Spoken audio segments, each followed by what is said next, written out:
வணக்கம், welcome to my channel to C Usha. இன்னைக்கு நம்ம பார்க்க போறது வாழைக்காய் தோலை வச்சு சூப்பர் டேஸ்டியான மோர் குழம்பு எப்படி செய்யறதுன்னு பார்த்தலாமா? அதுக்கு முன்னாடி இது வரைக்கும் நீங்க சப்ஸ்கிரைப் பண்ணலாம், பக்கத்துல இருக்க பெல் ஐகானையும் அழுத்திடுங்க. ஃபர்ஸ்ட் வாழைக்காய் ஒண்ணு இந்த சைஸ் எடுத்துட்டு 2 தடவை நல்லா வாஷ் பண்ணதுக்கு அப்புறம் தோல் சீவின்றுவோம்.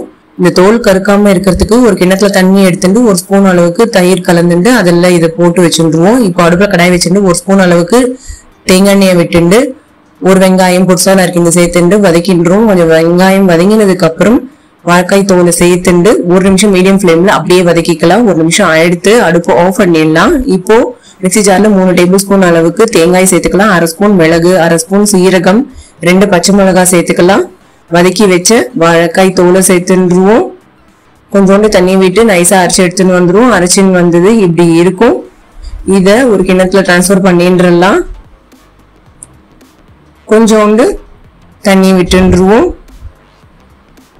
இப்போ ஒரு கரண்டி அளவுக்கு தயிர் மிக்ஸி ஜார்ல சேர்த்துட்டு 200 ml தண்ணி விட்டு நைஸா அரைச்சி எடுத்துன்னு வந்தது இப்படி இருக்கும். நம்மளுடைய மோர் ரெடி ஆயிடுத்து.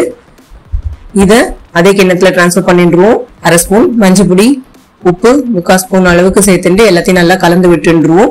இப்போ அடுப்புல கடாய் வச்சுட்டு 1 ஸ்பூன் அளவுக்கு தேங்காய் எண்ணெயை சேர்த்துக்கலாம். 1/2 ஸ்பூன் உளுத்தம் பருப்பு, 1/2 ஸ்பூன் கடுகு, 2 காஞ்ச மிளகாய் சேர்த்துக்கலாம். 1/4 ஸ்பூனுக்கு பெருங்காய பொடி சேர்த்துட்டு கொஞ்சோண்டு கருவேப்பிலை சேர்த்துட்டு அரைச்சி விழுத சேர்த்துருவோம்.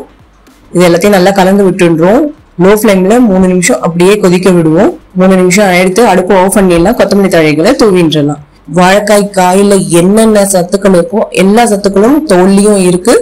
அதே மாதிரி இதுல ஆன்டி ஆக்சிடென்ட் லெவல்ஸ் நிறைய இருக்கிறதுனால கேன்சரை வர விடாம பாத்துக்கோம். இது நீங்களும் இந்த மோர் குழம்பு செஞ்சு பாருங்க. உங்களுக்கு எப்படி வந்திருக்கீங்க? இந்த சேனல் லைக் பண்ணுங்க, ஷேர் பண்ணுங்க, சப்ஸ்கிரைப் பண்ணுங்க. தேங்க்யூ.